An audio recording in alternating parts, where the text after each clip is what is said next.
Rassie expects slightly lower scoreline in Bloem Brenden Nel.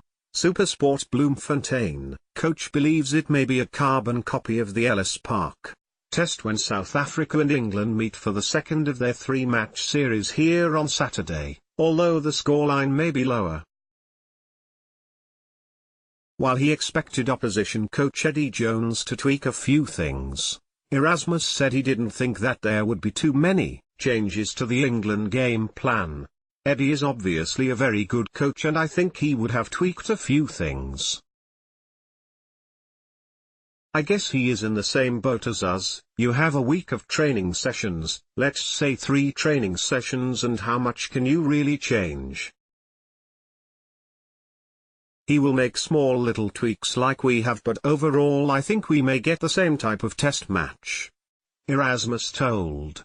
I was wrong last week in my predictions and I'm not sure how close I will get now. But we are playing at altitude compared to the rest of the places we play in South Africa. We will get tired and I guess that the pace will pick up where the pace is.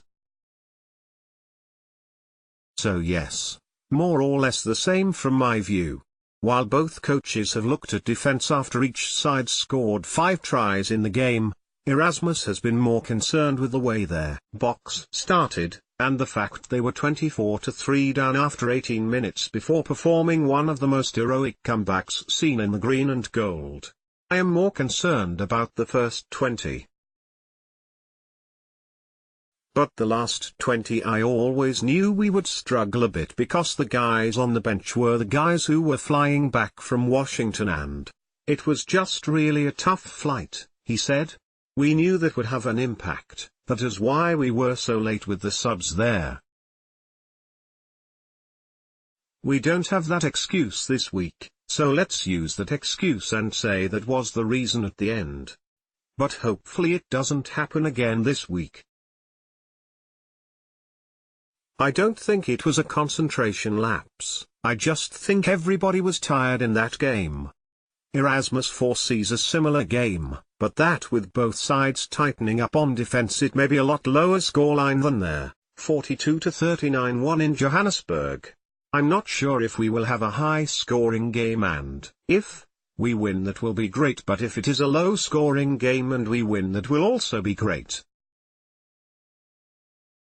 I think last week the game opened up for some reason very early and then we had to play catch-up rugby and we opened the game up very early ourselves.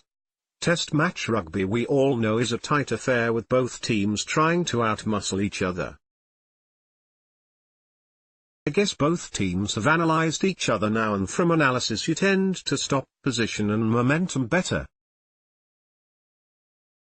It was a tight affair but I think it will be a lower scoring tight affair, but then again I might be wrong. England need to win the test to keep the 3-game series alive. 15 Willie Leroux, 14 Spukosi, 13 Lucan Yoam, 12 Damien Dualend, 11 Nafi Dianti, 10 Andre Pollard, 9 Faf de Klerk, 8 Dwayne Vermeulen, 7 Peter Steph du Toit, 6 Siya Kolisi, captain, 5 Franco Mostert, 4 RG Snyman, 3 Franz Malherbe, 2 Bongi and Bonambi, 1 10 Dime Tuwira substitutes, 16 Uka van der Merwe, 17 Stephen Keitschoff, 18 Thomas du Toit, 19 Jean-Luc Dupries, 20 Sekumbo Sonoch, 21 Ivan van Zel, 22 Jesse Creel, 23 Warwick Gellant, 15 Elliot Daly, 14 Johnny May, 13 Henry Slade, 12 Owen Farrell, captain, 11 Mike Brown, 10 George Ford, 9 Ben Youngs, 8 Billy Vunipola, 7 Tom Curry, 6 Brad Shields, 5 Maro Ituge, 4 Joe Launchbury, 3 Kyle Sinclair, 2 Jamie George, 1 Mac Ovunipola substitutes, 16 Luke Cowan-Dickey, 17 Joe Marler, 18 Harry Williams, 19 Mark Wilson, 20 Nathan Hughes, 21 Ben Spencer, 22 Danny Cipriani, 23 Dennis Solomona,